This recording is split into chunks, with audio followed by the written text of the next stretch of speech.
जय सिया राम मित्रों। अब हम चंद दिनों बाद ही वर्ष 2025 में प्रवेश करने वाले हैं। आप सभी मित्रों को नववर्ष की हार्दिक शुभकामनाएं और बधाई। नया साल आप सभी के लिए मंगलमय हो। आज के इस अंक में हम आपके लिए लेकर आए हैं कुंभ राशि का वार्षिक राशिफल वर्ष 2025 के लिए। कुंभ राशि पर शनि की 7.5 जो पिछले 5 वर्षों से चली आ रही है, अब अपने अंतिम दौर यानी तीसरे चरण पर पहुंच चुकी है। इसको दूसरे शब्दों में इस प्रकार भी कह सकते हैं कि शनि की 7.5 के आपके कष्ट लगभग 67% समाप्त हो चुके हैं और केवल 33% ही शेष बचे हैं। इसके अतिरिक्त अब शनि ग्रह बृहस्पति की मीन राशि में 29 मार्च 2025 को प्रवेश कर जाएगा। बृहस्पति को एक भला ग्रह माना जाता है।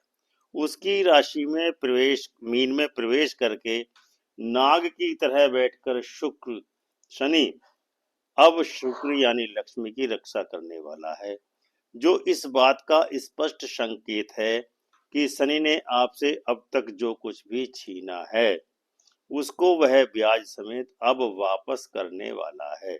अब शनि से संबंध रखने वाले ग्रह राहु एवं केतु भी आपको अनुकूल परिणाम प्रदान करने वाले हैं।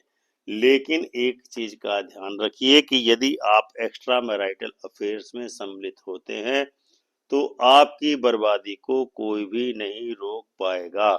कुंभ राशि के लिए सार्वभौमिक वार्षिक राशिफल 2025 के लिए आज के इस वीडियो में आपके लिए है। हमारा यह कंटेंट केवल राशि के आधार पर बनाया गया है, लग्न के आधार पर नहीं। अतः आप सभी मित्रों से अनुरोध है कि इस वीडियो को अपनी कुंभ राशि के आधार पर ही आत्मसात करें। नववर्ष के प्रारंभ में बृहस्पति वृषभ राशि में वक्री गति से गोचर करेगा और 4 फरवरी को मार्गी होगा। इसके पश्चात 15 मई 2025 को बृहस्पति मिथुन राशि में प्रवेश कर जाएगा। यानी 15 मई तक बृहस्पति कुंभ राशि के चौथे भाव में गोचर करने वाला है। चौथा घर हर प्रकार से चंद्रमा की प्रभु सत्ता है। बृहस्पति और चंद्र आपस में मित्र हैं, इसीलिए 29 मार्च तक बृहस्पति हर प्रकार से उत्तम प्रभाव देने वाला है। यदि जातक जमीन जायदाद बाग बगीचे बनाएगा तो उसके लिए दूध की नदियां बहती रहेंगी, यानी कि लिक्विडिटी, पैसा आता रहेगा। और बृहस्पति और चंद्र आपको दोनों ही उत्तम फल प्रदान करने वाले हैं। माता का भरपूर सुख सदैव प्राप्त होता रहेगा। व्यक्ति बहुत अधिक बुद्धिमान न होते हुए भी धनवान बनेगा। लॉटरी, शेयर, दबा हुआ धन और लावारिस संपत्ति प्राप्त हो सकती है। बड़ के वृक्ष की तरह हजारों प्राणियों को खुराक, शांति की ठंडी छाया से सुख और शांति देता रहेगा। छोटा बड़ा सब उसके लिए बराबर ही रहेंगे। आयु बढ़ने के साथ साथ रुपया, पैसा, धन और सुख के साधन बढ़ते चले जाएंगे। बृहस्पति और चंद्र से संबंधित रिश्तेदार और कारोबार लाभ देते रहेंगे। 15 मई के पश्चात बृहस्पति मिथुन राशि में प्रवेश कर जाएगा। मिथुन राशि कुंभ राशि के 5वें भाव में स्थित है। 5वें घर की भूमि बृहस्पति की है, जो कि औलाद यानी पुत्र सुख से संबंध रखता है। यदि इस दरमियान पुत्र संतान की उत्पत्ति होती है तो जातक अत्यधिक तरक्की करेगा और उसकी कीर्ति भी चारों तरफ विस्तारित होती चली जाएगी। अब 5वें घर में सूर्य, केतु और बृहस्पति तीनों ही ग्रहों का मिला जुला प्रभाव आपको प्राप्त होने वाला है। अतः संतान के द्वारा वृद्धि, मान प्रतिष्ठा बढ़ेगी और राज दरबार उत्तम रहेगा। आपको वर्ष पर्यंत इस तथ्य को भी ध्यान में रखना है कि पैसा बहुत कुछ तो है मगर सब कुछ नहीं है। इसलिए नीति और आदर्श को भी अपने जीवन में आपको अपनाना चाहिए। 15 मई के बाद 13 जून को बृहस्पति पश्चिम दिशा में अस्त होगा और 8 जुलाई को पूर्व दिशा में उदय होगा। इस अवधि में आपको ईश्वर कृपा की प्राप्ति में अवश्य ही व्यवधान आ सकते हैं और फिर वर्ष पर्यंत मिथुन राशि में ही बृहस्पति रहेगा और 12 नवंबर को वक्री हो जाएगा। यानी 15 मई के बाद वर्ष पर्यंत तक मिथुन राशि में ही बृहस्पति रहने वाला है। मिथुन राशि कुंभ राशि के 5वें भाव में है, अर्थात 15 मई के बाद कुंभ राशि वालों के आनंद ही आनंद रहने वाले हैं।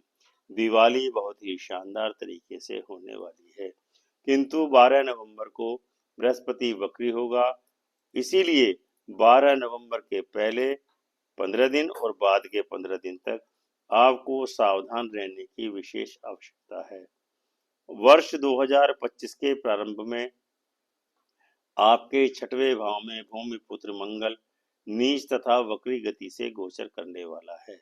यह नीच तथा वक्री मंगल आपके तीसरे तथा दसम भाव का स्वामी है, जो कि 24 जनवरी को मिथुन राशि में प्रवेश करेगा और अंततः 24 फरवरी को मिथुन राशि में ही मार्गी हो जाएगा और 29 मार्च को फिर से नीचगत हो जाएगा। अंततः 5 जून को सिंह राशि में प्रवेश करके नीचत्व से मुक्ति प्राप्त करेगा।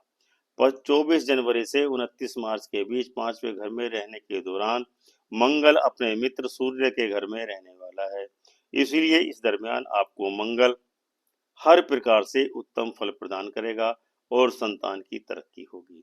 घर की गरीबी दूर होती चली जाएगी, यानी कि 24 जनवरी से 29 मार्च के बीच धन का विशेष प्रवाह आपके जीवन में होने वाला है, अर्थात पुत्र के जन्म के बाद परिवार में बरकत, आमदनी में बढ़ोतरी होती चली जाएगी और परिवार सूर्य की तरह चमकता चला जाएगा।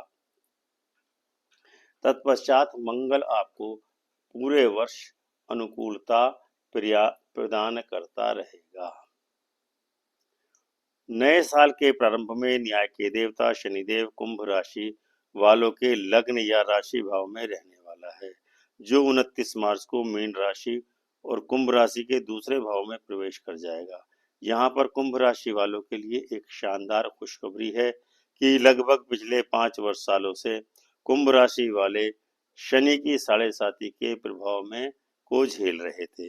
अब 2025 के 29 मार्च को शनि मीन राशि में प्रवेश करने के साथ ही आपका शनि की 7.5 का तीसरा तथा अंतिम चरण समाप्त हो जाएगा। अब शनि आपकी राशि के दूसरे भाव में गोचर करेगा। दूसरा घर शुक्र और बृहस्पति से प्रभावित है तथा शुक्र का प्रेमी है शनि।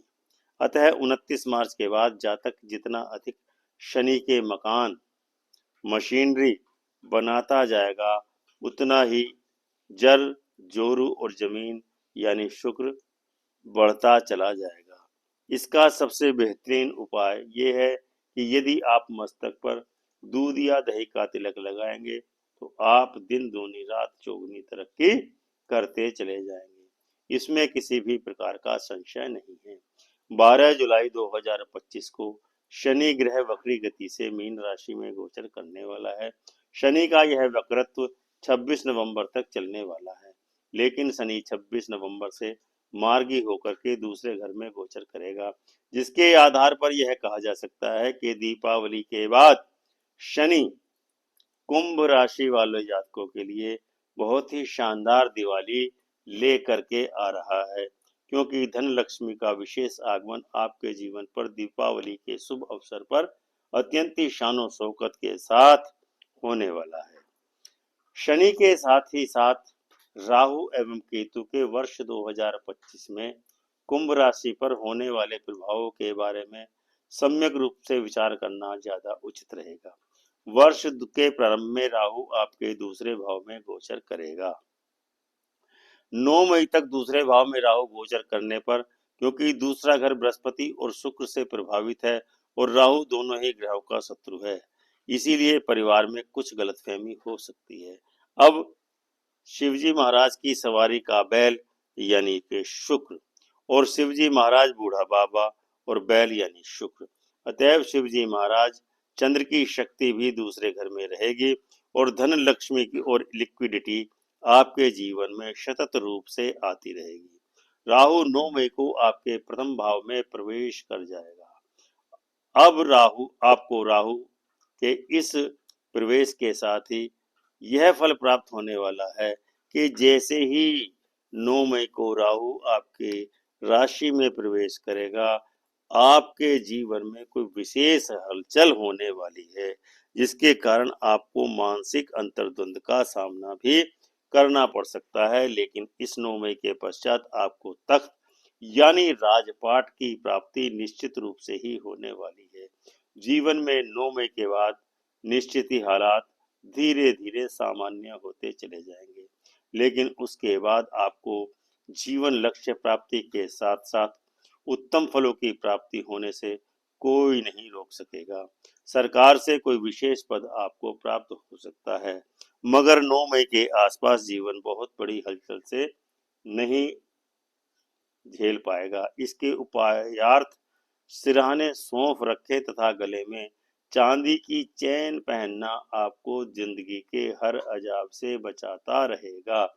1 किलो दूध में 200 ग्राम जौ मिलाकर के बहते दरिया में बुधवार को जल प्रवाह करना श्रेष्ठ सिद्ध रहेगा। वर्ष के प्रारंभ में 9 मई तक केतु आपके अष्टम भाव में गोचर करने वाला है।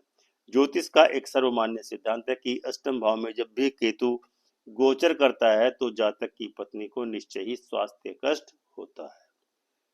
पत्नी के स्वास्थ्य कष्ट को टालने के लिए कुत्ता पालना या कुत्ते की सेवा, काले कुत्ते की सेवा करना आपके लिए अत्यंत ही शुभ परिणाम प्रदान करने में मदद करेगा।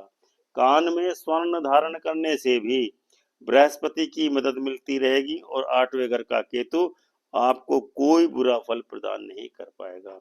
पिता अथवा पुरोहितों तथा बुजुर्गों का सम्मान करने से आपको जबरदस्त लाभ होगा। 9 मई के बाद केतु आपके सप्तम भाव में प्रवेश कर जाएगा। 7वां घर बुध और शुक्र से प्रभावित माना जाता है, जबकि बुध ग्रह केतु का शत्रु माना जाता है। इसलिए जातक को कभी भी मिथ्या कथन करके झूठा वादा करने की आदत को छोड़ देना चाहिए। अपनी वाणी को मधुर बनाने का भरसक प्रयत्न करना चाहिए, ताकि केतु का मंदा प्रभाव आपके जीवन में प्रवेश न कर पाए। मीठे वचन बोलना आपकी तरक्की के रास्ते खोलता चला जाएगा। अन्न और धन की घर में बरकत होती रहेगी। तो दर्शकों, यह था कुंभ राशि का वार्षिक राशिफल वर्ष 2025 के लिए। उम्मीद है आपको यह वीडियो अवश्य ही पसंद आया होगा और आप चैनल को सब्सक्राइब करके वीडियो को लाइक एवं शेयर जरूर करेंगे तथा कमेंट करके अपनी राय से हमको अवश्य ही अवगत कराकर अनुग्रहित करेंगे। तो प्रेम से बोलो जय सिया राम।